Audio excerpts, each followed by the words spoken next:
ရနာဂီရီတောင်ထိပ်ဝိရှန္တိစေတီမှအရှိဘက်ကိုဆင်းသွားမယ်ဆိုရင်မြတ်စွာဘုရားရှင်ရဲ့ကျောင်းတော်ရာတည်ရှိတဲ့ဂိတ်ဘုတ်တောင်ထိပ်ကိုရောက်ရှိပါလေ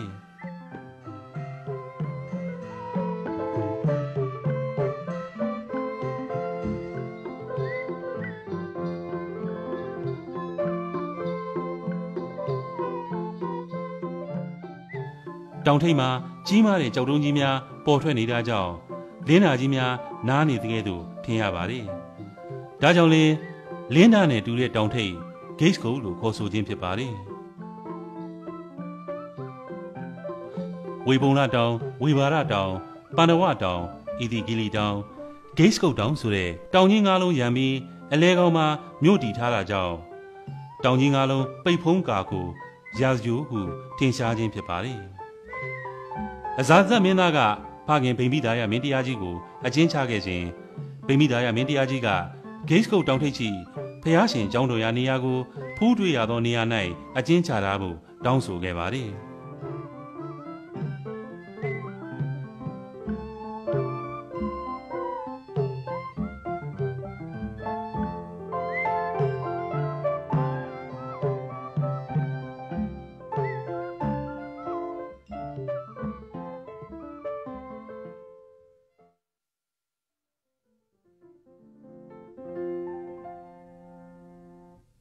နိဗ္ဗာန်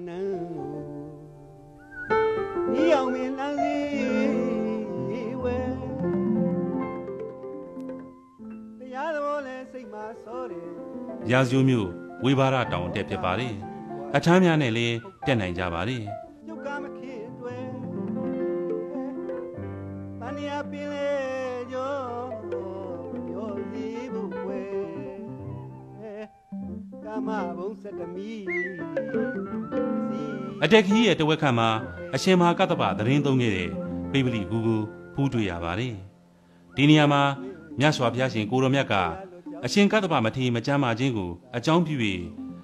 ကတ္တပဘုဇင်တုတ်ကိုဟောကြားတော်မူခဲ့ပါတယ်အရှင်မဟာကတ္တပရဲ့ငယ်အမည်ပိပလိကိုအစွဲပြု၍ပိပလိကူဟုအမည်တွင်ခဲ့တာဖြစ်ပါတယ်ဘာဝနာပဋ္ဌာန်းကိုလည်းစီးပြန်မယ်တည်ငါပဟန်ရဲ့ဆွဲနေပါတော့မယ်ငါပါခန္ဓာရဲ့မပါရဲ့ခန္ဓာရဲ့ပုံမျိုးရှိစေငါပါခန္ဓာရဲ့မပါရဲ့ခန္ဓာရဲ့ပုံမျိုးရှိစေတွေ့ကဆင်ញင်မဲသံဃာရဲ့ဝဲညနေပန်းမနှမ်းကိုတနှမ်းကိုကြံရွယ်တကဘာလုံးရှိရှိသမျှသဘူမြေတခွင်ဝဲမြင်းမြင်းလေးသမျှတော့စင်မတီးတယ်ပညာရှိထားလို့စင်ញမဲသင်္ကာရိတ်တရားကိုတော့သင်မြင်မဲတော့ဘာတော့သာဘောအတရားကိုမမှားအောင်ရှောင်ဖဲမကြည့်အောင်ဆိုသလားကိုနာထောင်ပါမယ်သူမြတ်တဲ့ငါးပါးအာယုံကုန်လုံးပဲအနိစ္စနဲ့ဒုက္ခကိုကြံစ၍အနတ္တသဘောပိပလိကူမတဆင့်ဝေဘာရတောင်ထိပ်ကိုဆက်တက်ခဲ့ပါကတတ္တပန္တိလိုင်ကုံကိုရောက်ရှိမှာဖြစ်ပါတယ်ပရမသင်္ဃာယနာတင်ယာတတ္တပန္တိစရီးပင်ပေါက်ရလိုင်ကုံကိုဖူးတွေ့ရပါတယ်ဘုရားရှင်ပြိဋိဘံစံမီးနောင်ရာဇိုပြည့်ရှင်အဇာဇတ်မင်းရဲ့အဆောင်လျှောက်အထောက်ပံ့ကိုခံယူ၍အရှင်မဟာကတ္တပထေကြီးမှုတဲ့ယဟန္တာ900တို့ဟာ9လတိုင်းပထမသင်္ဃာနာတင်ပွဲကိုကျင်းပခဲ့ပါတယ်အရှင်မဟာကတ္တပထေကမေး၍ဝီနီးပိဋကတ်ကိုအရှင်ဥပါလိသုဒ္ဓံနှင့်အဘိဓမ္မာပိဋကတ်ကိုအရှင်အာနန္ဒာတို့ကရှင်းလင်းဖြေဆိုတော်မူကြပါလေပိဋကတ်သုံးပုံနိကေ9ရဲ့အစသဖြင့်စတဲ့ကြစီစဉ်တော်မူခဲ့ပါတယ်ထင်မြင်တယ်ဟောဒီတန်ရနဲ့မျိုးမျိုးစိတ်ဆိုးပဲဟုတ်ကိုပဲစိတ်ထဲကရဲ့ကာမဂုဏ်တွေကိုပဲနီးအောင်လှမ်းရဲ့နိဗ္ဗာန်နိုင်ရိပ်ဆုံးမယ်လောကီစီစဉ်ရေအိမ်တစ်ဖွဲမကောင်းမှုသမျှပဲရှားကရဲ့စိတ်ကကြံ့ရွယ်တန်ရနဲ့ညံစွာပဲလောကဘဝေလောကဘဝေသဘောကျရှောင်းရာဇဝမြို့ထိမ့်မှမြို့ဦးစီနေရာဖြစ်ပါလေဟုတ်ကိုပဲစိတ်ထဲကရဲ့ ကာမဂုဏ်တွေကိုဖယ်ဒီအောင်လှမ်းရင်နိဗ္ဗာန်နိုင်ရဲ့လိုပဲဗုဒ္ဓမြတ်စွာမိဂရာဝုံမှပထမဝါကျုပ်ပြီးနောက်ရာဇဝသို့ပထမဆုံးချိန်ကြွတော်မူစဉ်သာသနာဒါယက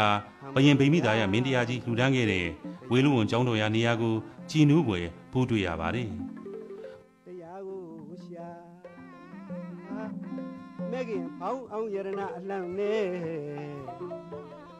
နောင်အနာဂတံစက်တမီဝေလူဝန်ကျောင်းတော်ရာနေရာမှာပထမဆုံးတန်ခါအစည်းအဝေးနဲ့ဥပုပ်ပြုခြင်းတို့ကိုပြုလုပ်တော်မူခဲ့ပါတယ်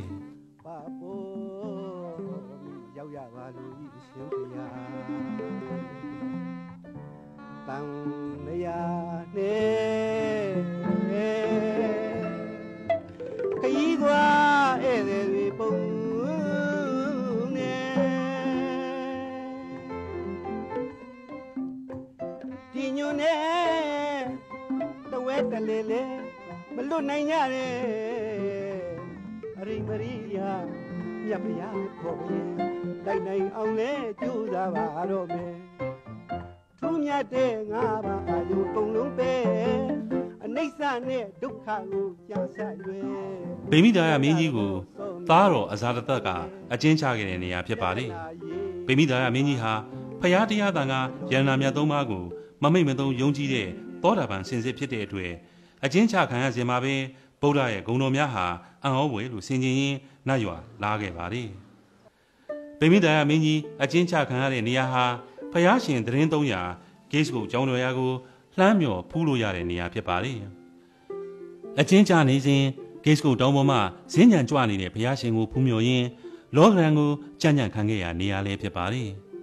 သားရဲ့ရက်ဆက်မှုကိုခွင့်လွန်နိုင်စွမ်းနဲ့ကြီးမားတဲ့ဖခင်မြတ်တာနဲ့ကေမွန်တဲ့အပေါ်သစ္စာရှိစွာကျင်နာခဲ့တဲ့မိဖုရားလောကီဂုံအတွက်ကဘာတုံအောင်ရက်ဆက်ခဲ့တဲ့အဇာတသက်တို့ရဲ့ခြေခွဲဝေရာဇလန်းရဲ့အရေးပါတဲ့နေရာဖြစ်ပါလေ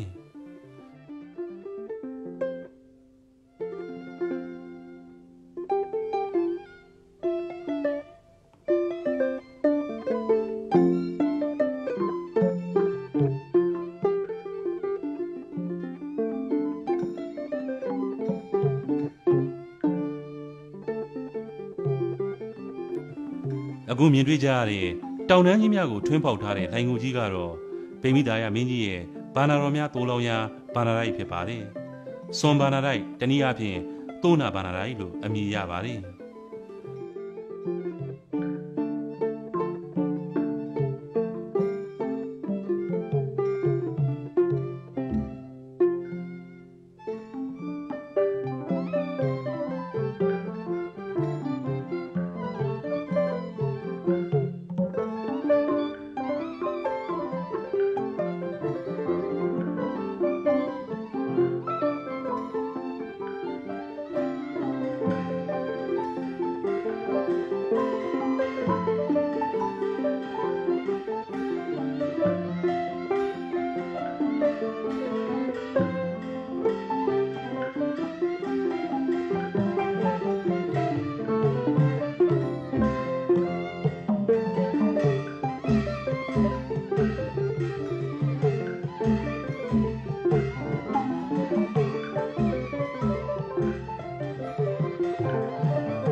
ဖယားရှင်ဟာတမားတော်ဆရာစီဝက်က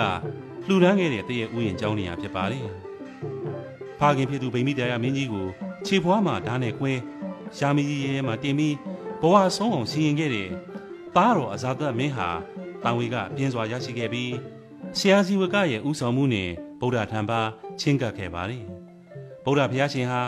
ဆရာစီဝက်ကရဲ့တည့်ရဲ့ဥယျာဉ်ကျောင်းမှာအဲ့ဒီအချိန်မှာသတင်းသုံးနေပါတယ်။တစောင်းမုံလာပြီးနေ့ညချမ်းကာလမှာဗုဒ္ဓဘုရားရှင်ကအဇာတမင်းကြီးကိုတာမညဖလားတုတ်တန်ကိုဟောကြားခဲ့ပါတယ်။ဘုရားရှင်ရဲ့တာမညဖလားတုတ်တန်ကိုနာကြားပြီးနောက်အဇာတမင်းဟာဗုဒ္ဓဘာသာဝင်ဥပဒကအဖြစ်ရောက်ရှိခဲ့ပြီးအဖတတ်သူအဖြစ်ကြော်ကြားနေရမှပထမသင်္ဃာယနာတင်သာသနာပြုမင်းတစ်ပါးဖြစ်စေခဲ့တာဟာဇေဝကတည့်ရဲ့ဥယျာဉ်ရဲ့နေရာမှာပဲဖြစ်ပါတယ်။ဘုရားရှင်ကိုရောမြတ်ပြိဋိဘံဆံတော်မူတဲ့အခါကျွမ်းကြံရတဲ့ဓာတ်တော်များကိုခုနှစ်ပြည်တော်မင်းတို့ဝေချမ်းပြီးပူဇော်ခဲ့ကြပါတယ်။အဇာတဘုရင်မင်းတရားကမိမိရရှိတဲ့ဓာတ်တော်တစုကိုအခုဖူးတွေ့ရတဲ့ဓာတ်တော်တိုင်းနေရာမှာပူဇော်ထားခဲ့ပါတယ်။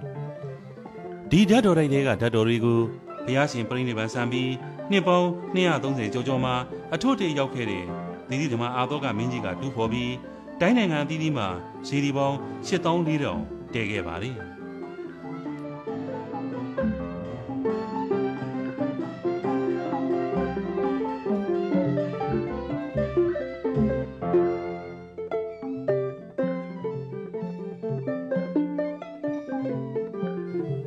ရာဇိုမြို့လေကောင်ကကြောက်သားလှဲလန်းကြောင်းဖြစ်ပါတယ်။ရှေးခါကကူတန်းရောင်းဝယ်အတွက်လှဲများနဲ့တွာလာကြရမှာကြောက်သားပဂိပြီးတဲ့နေရာပေါ်မှာလှဲထောင်ပေါင်းများစွာဖြတ်တန်းမောင်းနေခဲ့တာကြောင့်လှဲလန်းကြောင်းကြီးအဖြစ်ကျန်ရစ်ခဲ့တာဖြစ်ပါတယ်။ဒီကြောက်သားလှဲလန်းကြောင်းကြီးကတစ်ချိန်ကမန်ယောင်စင်ယောင်တပြောင်ပြောင်နဲ့တောက်ပြောင်ခဲ့တဲ့ကျောင်းတိုက်ပေါင်းများစွာပြတ်တပ်ပေါင်းများစွာတို့နဲ့စီကားခဲ့တဲ့ရာဇိုမြို့ရဲ့ကြီးကျယ်စီကားမှုကိုဖော်ညွှန်းနေပါတယ်။